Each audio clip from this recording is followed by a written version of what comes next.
நீங்க இன்ஸ்ட்ரக்ஷன் வாங்கிக்கோங்க. நீங்க கேட்டுட்டு இன்ஸ்ட்ரக்ஷன் உங்களுக்கு இல்லன்னா நீங்க பண்ணுங்க சார். நீங்க இன்ஸ்ட்ரக்ஷன் வாங்காம எப்படி சார் கூட்டிட்டு போக முடியும்? ஐபிஎஸ் ஆபீசர் வந்திருக்காரு, அவங்ககிட்ட சொல்லி இன்ஃபார்ம் கேட்க சொல்லுங்க. உங்களாலே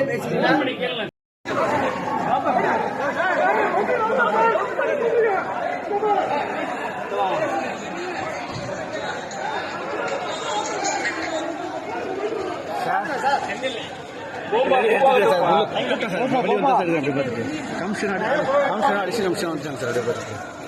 அவங்க வந்து மூவ் பண்றாங்க சார். உங்களுக்கு வீடியோ மட்டும் போட்டுருக்காங்க. போலாமா?